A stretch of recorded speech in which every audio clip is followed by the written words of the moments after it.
Sa mai foi dei tai ao Feau. Au e mai mua mai ia sa mai.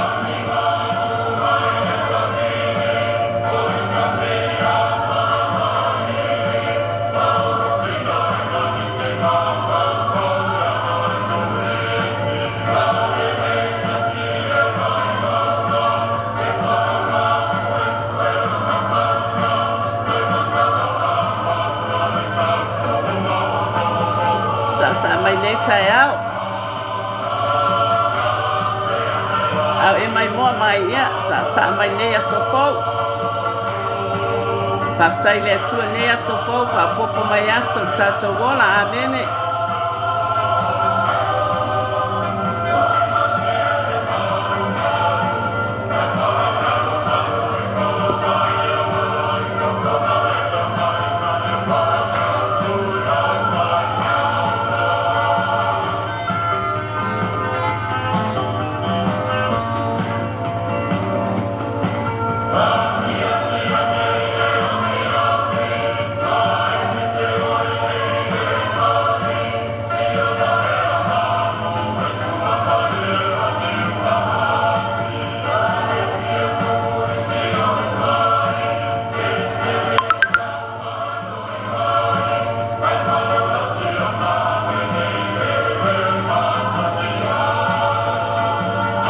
sa mai.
Tai mai moa mai, fa Maria le atua nei aso.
tātou whanongo ai na nā te o mai.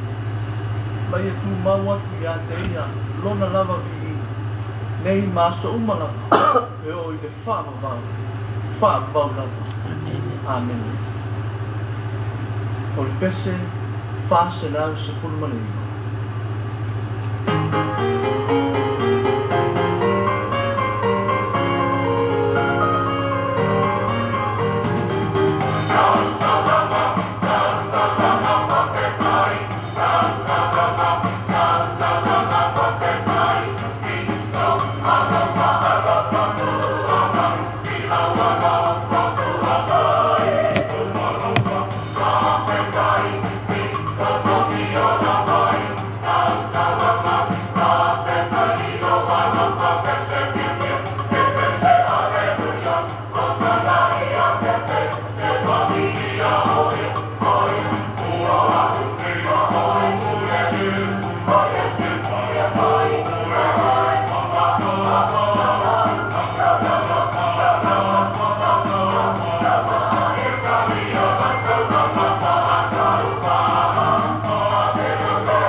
Sai fua manuia, Anthony, man fai tua la lei, whaftai, whatasi mai, tai mafuta mai ne tai au, whaftai le tua ne a sofo.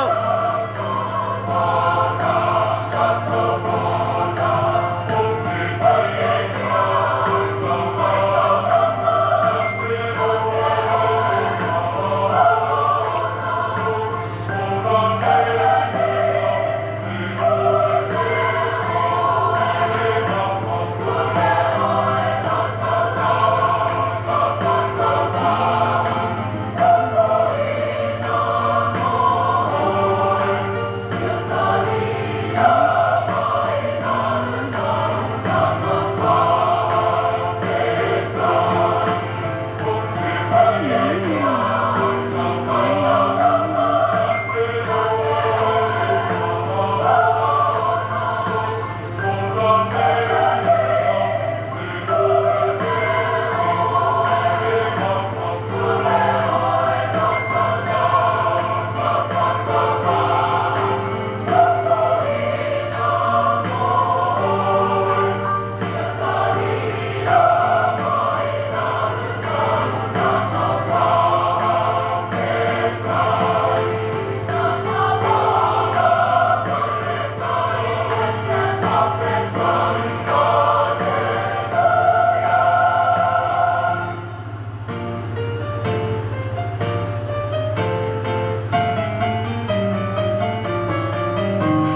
Tai whatasi mai, Anthony, malwhaitua.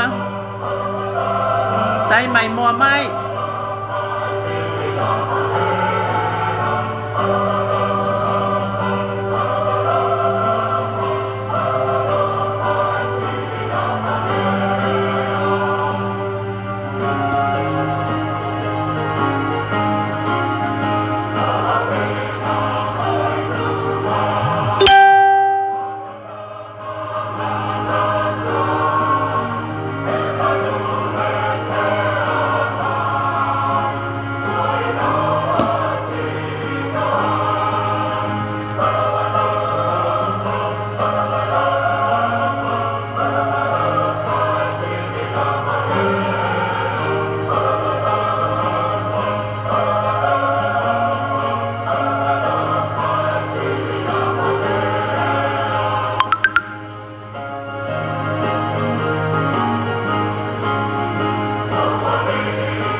Whaafonga mai pēi. I bibi inga fo yo. E tua nei tai au. Sister Dasi. Whamaurunga bi inga o tama lea so fo. Amene.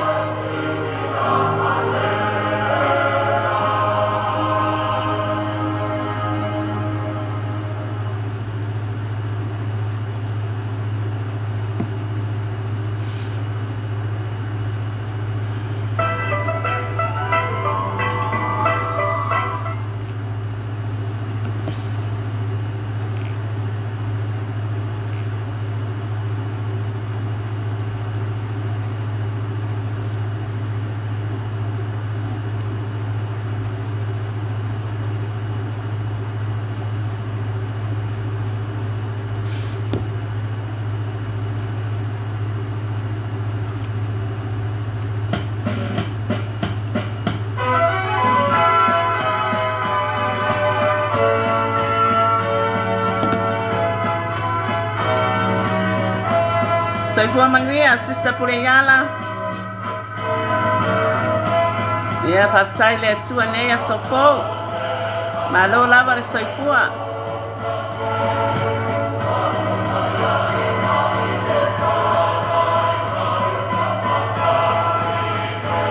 Tai mai moa mai.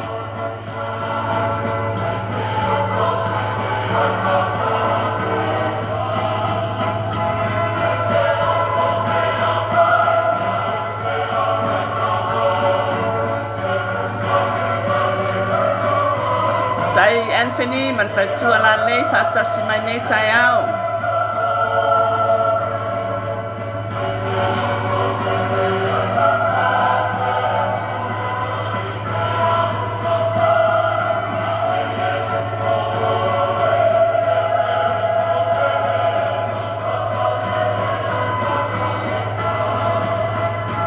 Soifua Manuia, Puleyala, tai mafuta mai.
Malo lava le on sai mai. Ia malo fo i le whapalpale. Ia e tātou te vi ia tama nei tai au. Ia me nei so fo.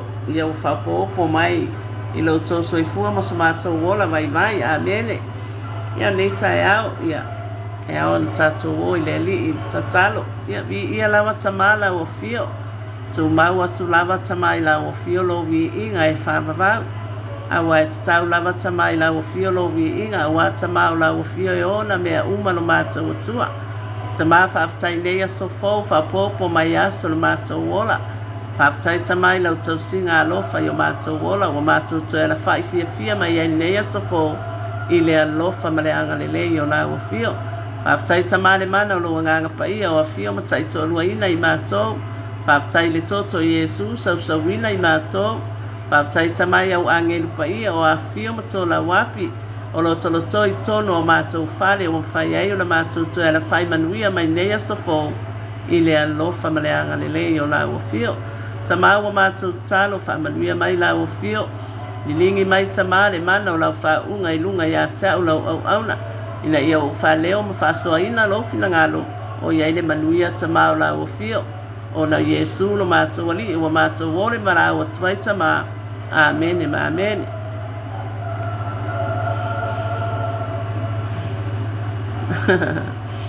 Ia, malo foi le soifua ia te o le uso pule iala whaftai foi no futalo. Vi ia lava tamā. Whaftai foi le ali o na oi le uso i le lo no futatalo foi mo le lalolangi ia i maiso na yo tātou a inga. Ia nei tae au ia i whapena o na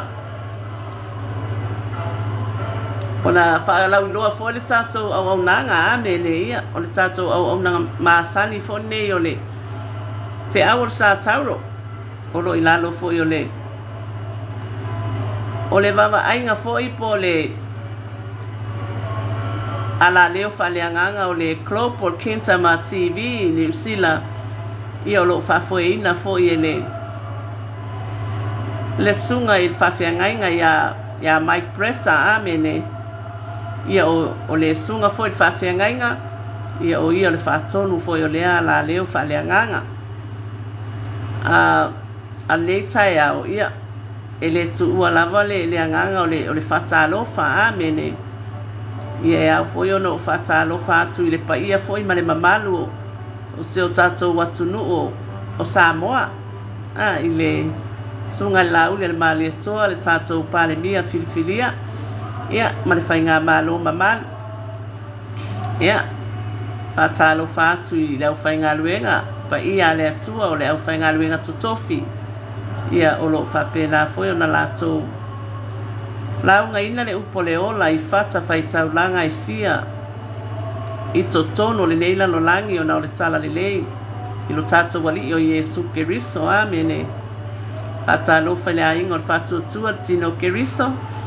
Ia whata alofa foi nei tae au i. Ia la leo whaleanganga malawa i lunga o penga ta whailangi. Sunga i whawhiangainga mo lātou whaletua. Ia oa o ti a kono. Ia o uso matua ngale pele i le alii. O alo ma whanau o lo lātou fola le tala le lei lea aso ma lea aso. Ia whata alofa fo i mo ma paanga fo i nei pol kalame o lo o mai moa mai. Ia whata alofa fo i seo matou motu lei o Amerika Samoa. I le awhionga i le kovana ma le lukena kovana mo la whaletua. Ia ai maiso le tāwhatoro le whainga malo Amerika Samoa nei. Whaatalofa fo i le sunga le whawhiangainga ia Mike Bretta ma le whaletua ia Sarah. Ia ma le nofua alo. Ia ma le pa ia fo i. O le ekalesia i Manrewa. Ia o le vi inga i fo i le atua amene. Ia o leo te whaatalofa atuai. I le pa ia foi ma le mamalu e mai moa mai i le suafa malo o lo tātou wali o Yesu Keriso, amene. Ia au nei tai au. Ia o le a tātou o atu fo i le upu a le atua, amene. Ia o le finangalo tamā ia e whapena foi o na tatala mani nei tai au. ia mawhailoa mai fo i e le atua nona fina ngalo ina ia mawhai fo i ona taitaina i tātou nei aso amene ia ai maualunga i le vi inga o tama awa mea umalawa tātou te whaia ia e vi i ailo tātou atua amene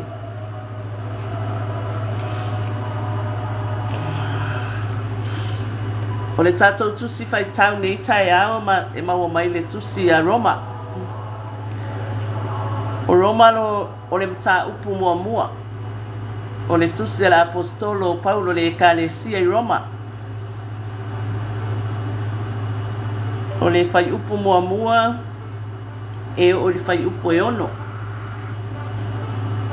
ai o le whai upu e lima o le whai upu na e au foi ona tatou mataala i foi ma taitaina i tatou i le tustusinga la apostolo amene o Paulo o le au na Yesu Keriso na vala awina e fai ma apostolo o tofia tala i le tala leia le atua na ia mua i tawina mai e ana profeta i tuspaia o le tala lelei e winga i lona alo o Yesu Keriso lo tātou walii o le na whanau mai le ainga o tā vita i la le tino o le na whasino tonuina mai o le alo o le atua o ia ma le mana i la le anganga i pa ia lea i le toe tu mai na ye woti ua mātou maua mai a te ia le alofa tunoa ma le whaiva o le apostolo ina ia iu ina ana i le whatuatua o no umalava ona o lona suafa e iai fo i outou o e wawala awina i Yesu Keriso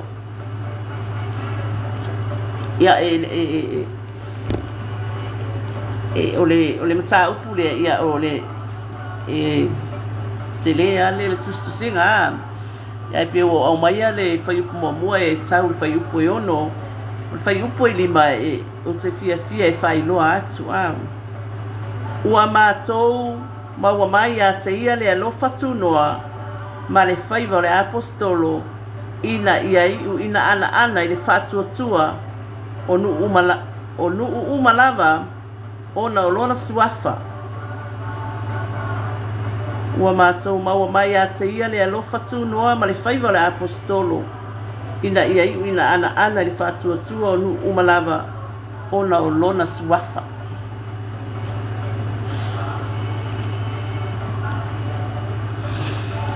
ia o Paulo na wosi la fia uma foi tātou ia o Paulo o le apostolo o lu ese amen fa mai leo le ngaluenga le iva a lona fai upo sfulima a ua filfilia mai le ali ia te ia ina aluia a wā o le ipulava o ia ua filfilia mau e momoli lo ingoa i luma o nu ese matupu ma le whanaunga Israel Galatia mua fai upos fulima o le awa i o Paulo le ekalesia e konito mai le o Paulo o le atua o le na filfilia a utalu ina whanau mai o a umana wala awina u ilona alofa tunoa na fina ngalo iai amene o le whai upo mua o Paulo o le au na Yesu Keriso na wala awina e whai ma apostolo o to fia tala i tala lelei a le atua amene whai upo na mua le ala yele tusi le ngā luenga mata upo iwa whai upo sifuru lima amene whamai ina luia a wā o le ipu lava o ia amene peona o fai ato le tala lea i le apostolo o Paulo amene ai o le tusi o tusi ale apostolo o Paulo le tusi mai tono o le falipuipui wawa o no tia le apostolo ona o le tala le lo tato wali o Yesu Keriso o le na tusi mai le apostolo i ekalesia e tusi mai le famalos o tusinga l'apostolo e tusi mai i ekalesia e famalo losi le fatuatua Amene. Ala wa no atia le apostolo. Amene. Ai le nofo ai le apostolo. I lona no atia mo na mafatianga. Awa whapena ona to e tusi mai o ia i ekalesia. E tusi mai le whamalosi. Whamalosi e ekalesia. Ia tu maulo la tau whatuatua ia Yesu. Amene. Awa loa le leia le apostolo. O Yesu Keriso. O ia o le ola e whamamau. Mea lea e tusi mai e ale le apostolo ma whamalosi mai e ekalesia. Ona ole nau ta inga ole apostolo ina ia tutu maulo la tau whatuatua. Amene. Ona ole apostolo lea o Paulo. Ole apostolo e fia ia Yesu Keriso. Amene. Whamaile tala le apostolo le ekalesia Galatia. Olona bala awina le mai tangata. E mai le atua malona alo pele o Yesu Keriso. Ora mea lea e fia ile apostolo lea o Paulo e tala noa ia Yesu Keriso. Ona wailoa le lea le apostolo o Yesu o le ola. Na fatu wina mai o ia. I mea mafatia mapua ngā sa o ia te ia. Ai na toe lavea ina lava o ia e le atua. Lea na fai ei o ia mai pu filfilia o le tala le lei. Ale atua e talai inu ese le suafo Yesu Keriso. Amene.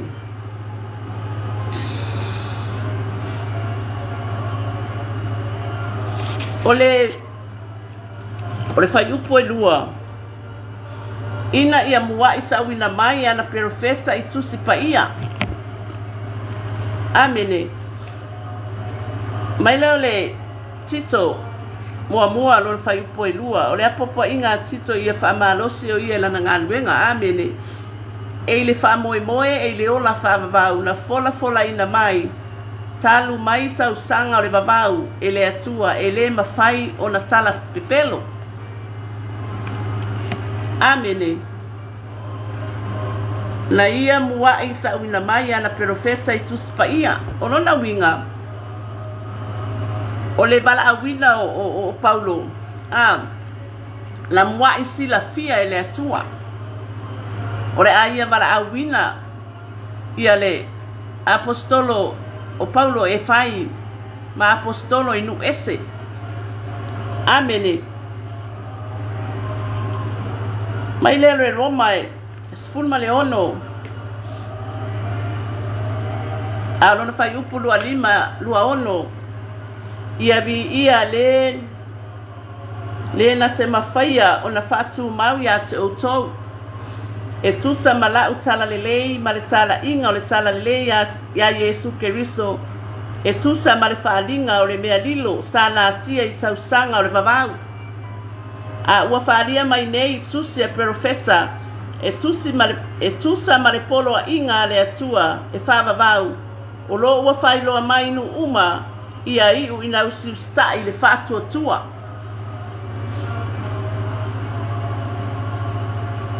Mai le Romana ia le atua le na te mawhaia o na whātu mau ia te outou e tusa ma la utala le lei ma le tala inga o le tala ia Yesu Keriso e tusa ma le whaalinga o le mea sa lilo sa na atia i tausanga o le vavau ia o mea sa na atia e le atua.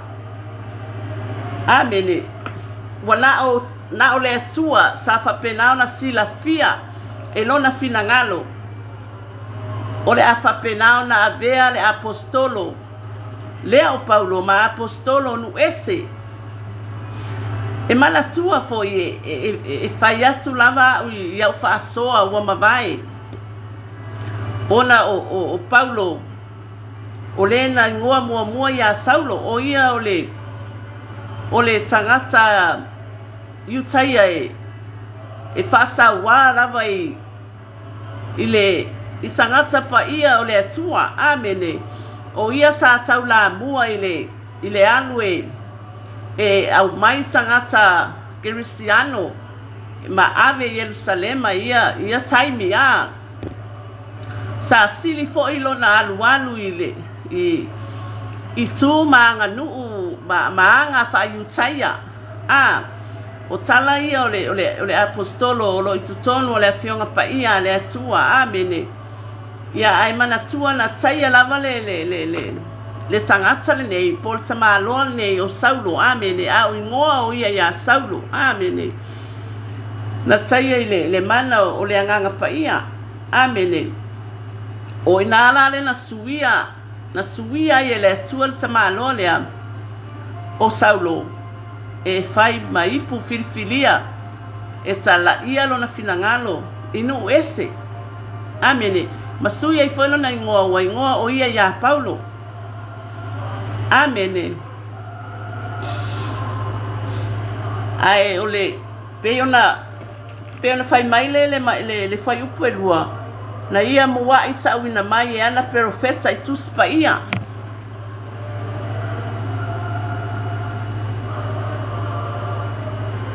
mai e tusa ma le whalinga o le mea lilo sa nā tia I tausanga o le vavau. A ua whaali mai nei I tusa e profeta e tusa ma le poloa inga le atua e whaavavau. O loa ua whailoa mainu uma ia I uina usi ustai le whaatua tua. O le finangalo le atama. Ia whaile ia Paulo ma apostolo inu ese.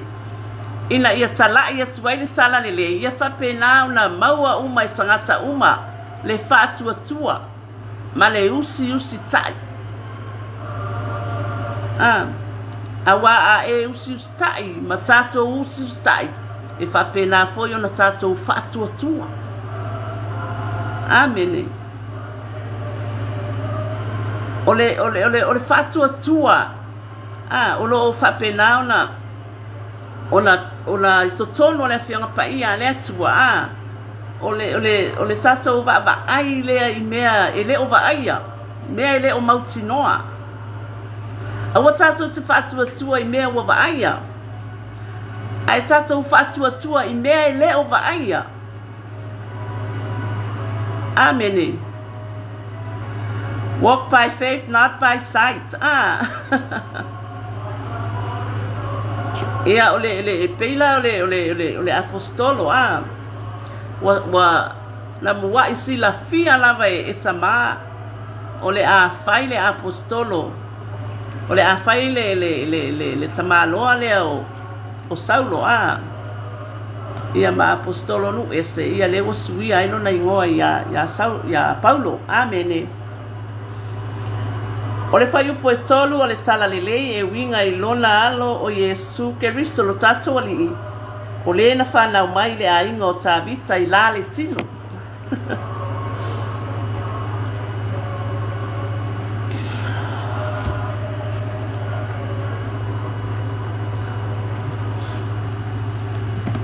ole Roma na e iwa. Alo na whai upo sfulima. Ole alofa ole atua o filifilia ma whao lai nai tangata. Mai le Roma iwa fai upa sfuru lima. Waya I lātou tupunga. Mai a te I lātou fo I le Keristo I la le tino. O le pule au ia o le atua I vi ia e whaavavau. Amene. Mai leo le lua Samuelu fai upo ta upo fitu fai upo sfuru lua. Wa amia ta vita le atola au le atua. Amene. Famai a whaatoa ina o waso ma e ta oto whaatasi ma uta ma ona o whaatu ma ona o whaatu wina lea o so lau whanau pe a mawai o e tupu mai ai a te oe o te whaatu ma wina fo I lona ma lo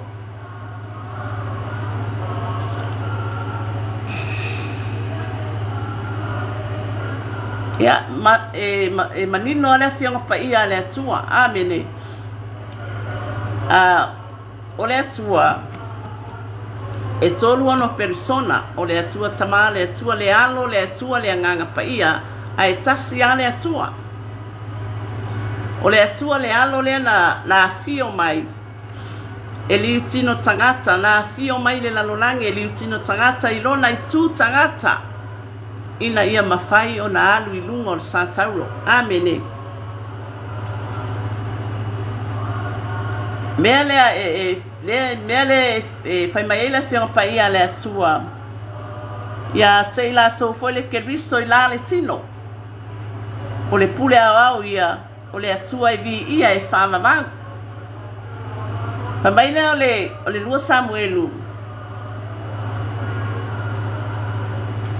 o te fatu wina mai ai le o so lau whanau pe ama vai oi e tupu mai ate oi o te fatu ma wina fo I lona malo o le tala le ale whetalainga ale atua ia ele whapena ona whaao o ele perfeta o Samuelu ia Tabita amene le ena whai ai ia ele perfeta o so lau whanau e fatu ma wina o te fatu ma wina fo I lona malo le ala o tatou iai taimi nei wa fatu ma wina le malo o le atua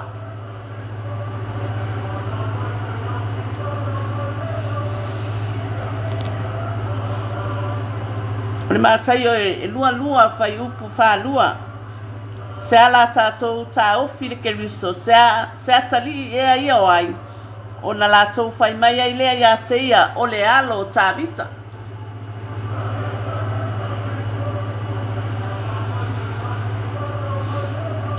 lua Timoteo o le mata upu e lua fai upu e valu ia tu mau I le ngaluenga ia e manatua Iesu Keriso ua fatu ina mai o ia na ye woti o le whanau o Tabita e tusa mala utala lelei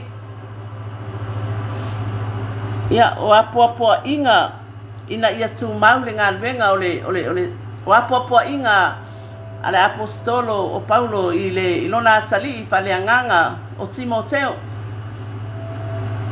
ia tu mau le ngaluenga amene ia whapena foi ia tu mau o ia le tala lelei le fa mai el fai upo e tolu o le tala lelei e winga I lona alo o Iesu Keriso lo tatou ali o le na whanau mai le ainga o Tabita I la le tino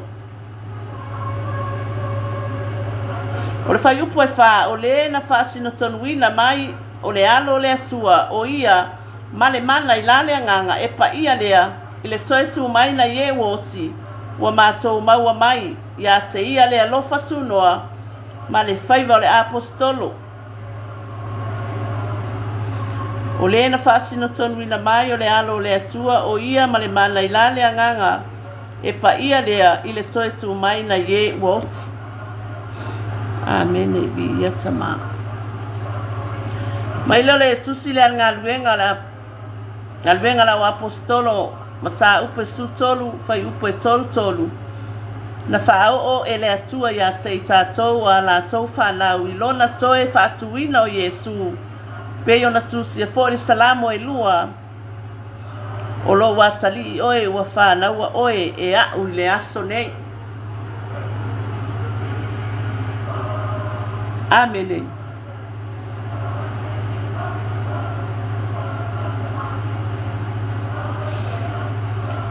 O le whai upo e lima ua mātou maua mai a te ia le alofa tūnoa o le whaiva o le apostolo ina ia iu ina ana I le whaatua tua nu umalava ona o lona suafa.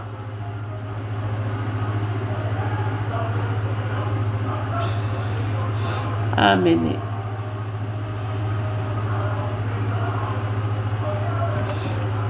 O le ngaluenga e lua ono fai upo sfulu ono sfulu valu amene ai tūlai o ia ai tūlai ia o vai awa o le mea lea ua whaari ai au ia te oe ia tōwhia oe whaima au auna ma mori mau I mea wa ewa aia a toa ma mea e toi whaari ai au ia te oe ma o la via ia te oe ai le nu ese a toa manu ese o te awina atua I nei oe e whaapupula I o la tau mata ia li liu mai ai mai le pou liuli le malama mai le pule fo ia satani ia li liu I le atua la tau te mawai le whaamangaloina o angasala ma le tofi whaatasi mai la tau wa whapa ia ina I le whatua tua ia te a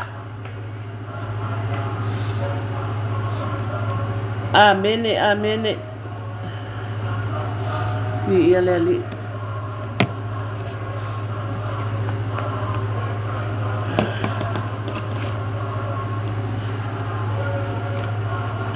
Mai le kalatia le mata upe lua fai upo e fitu e o le iwa.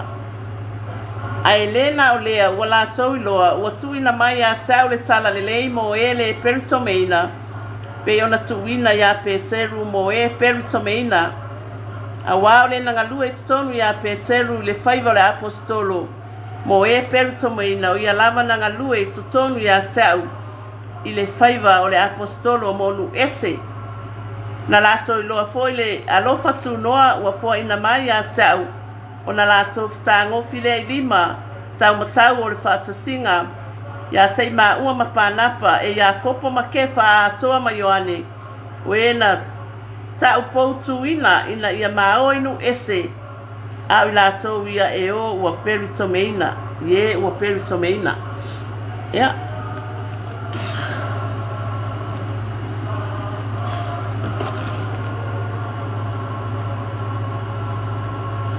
ia ole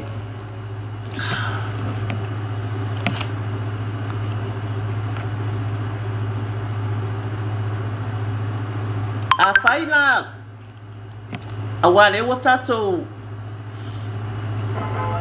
baba aia tupe o tatou e o faita o tu fo ima ma avatu ia ngaluenga le leia le ale apostolo Paulo na fapena ona talai ai o ia i nu ese amene ia pete alala mai foi i le tai au pewa po wa tatou faaula ina foi ona o le tala inga le apostolo amene o le mele ia pe ona talai foi ele apostolo Paulo le tala le lo tatou ali o Yesu Keriso ma fia e talai le finangalo tama o te talitonu foi ani nei tai au o e mai moa mai ma whaafonga mai foi nei tai au e tatau foi ai tatou ona tatou pulu nau i le atua ia ma tatou whapena foi ona tatou mafuta i le atua amene ma tatou fia i lona alopele o Yesu Keriso mana tua lelei o le alo le atua soifua na fio mai e maliu mo i tatou amene na ia faia le tongiola o le taulanga atoa i le mana o lona toto le ua tatou manuia ai ona o le toto lo tatou ali o Yesu Keriso amene o le mena o e tatau lava i tatou ona tatou pulu nau ma ia tatou wa lolofa i le atua a wa o le atua na mua ia lofa mai o ia i tatou amene peia no o fasoa atu o le apostolo o Paulo o le apostolo o le ipu filifilia na filifilia e le atua malona lo pele o Yesu Keriso e tala ina le finangalo le atua inu ese amene o le mena o le wa avatu ai foneta e ao i le tusi le ala apostolo i le ekalesia i Roma amene o le tau avatu o mea safa pena ona au na ile le apostolo i lo tatou ali o Yesu amene e fa pena foi la tatou nei vai tau o tatou iai o ame o tatou nau iai nei vai tau e sili alo tatou nau i le atua o le famalosi lava lea a le fola tatou famalolosi i le atua e le aise si o tatou taimi e tatou te toi famalolosi ai le li taimi lava le nei o lo mau al tatou wola ma le malosi taimi lava le nei e tatou te pulu nau ai i le atua amene e whapena ona mau ai e tatou le manuia o le atua Malona alofa tunoa. Pe a whai tātou te mafuta lava i le atua. E pe ano whamalosi atu. Ia i tātou umalava. O le tātou taimile nei. O le tātou whamalolosi i le atua. A whai na whai Paulo maipu filifilia. E tala i le finangalo le atua inu ese. E whape nā fo i tātou. E tau fo i na whai tātou maipu filifilia. A le atua e tala ina no na finangalo i le nei lalolangi au tātou maua le losi ma le manuia mai le atua. Amene. Po e mai moa mai nei tai au. Ai po oe se tasi o lofa penao na iai le mea lofa le atua. O lo o finangalo tama e fa penao na ona e sau e tala inga no na finangalo ma fa leo lo na finangalo. Ina ia maua e tātou uma le manuia o le atua. Ina ia whai tātou ma au na le atua. Amene. Ia tātou au na i le atua i lalo le tafua le Satauro ke riso. O na tātou maua leo manuia. Ai whapenao na whaaliali maua lunga le suafa o Yesu. Amene e tu lava o tātou tangata whaatau wa ai lalo le tafua le Satauro ke riso. Ai whapenao na whaaliali maualunga le atua malona finangalo. Amene. Ia. O le tātou whaasoana nei tai au. Ia. E mauti noa. Tātou ta ape atu foi nei aso Feau ma nei tai au Feau. I ngā luenga o Feau o tiute mawhaiva. Ia e whapenao na iai le anganga o le atua iai tātou. Amene. O tātou o tangata filifilia o le malo le atua. E tātou te o matau ave le suafa o Yesu i mea uma tātou te o atu iai. A ia whapenao na tātou o atu. Whatu muina i tātou le mana o le anganga pa ia. Amene ina ia mawhaia i tātou o na te tee. Atu whaafita uli, po ngā luenga pepelo le te apolo ia i tātou e mawhaio na te te atu i le upua le atua ua whaatumu ina ai oe i le mana o le anganga pa ia. Amene. O tātou whaasoana nei tai au. Ia. Alo whatama ma tatala mai no na finangalo. Ma whaamala malama atili mai. No na finangalo malana upu ia i tātou. Ina ia tātou maua pea le manuia mai le atua.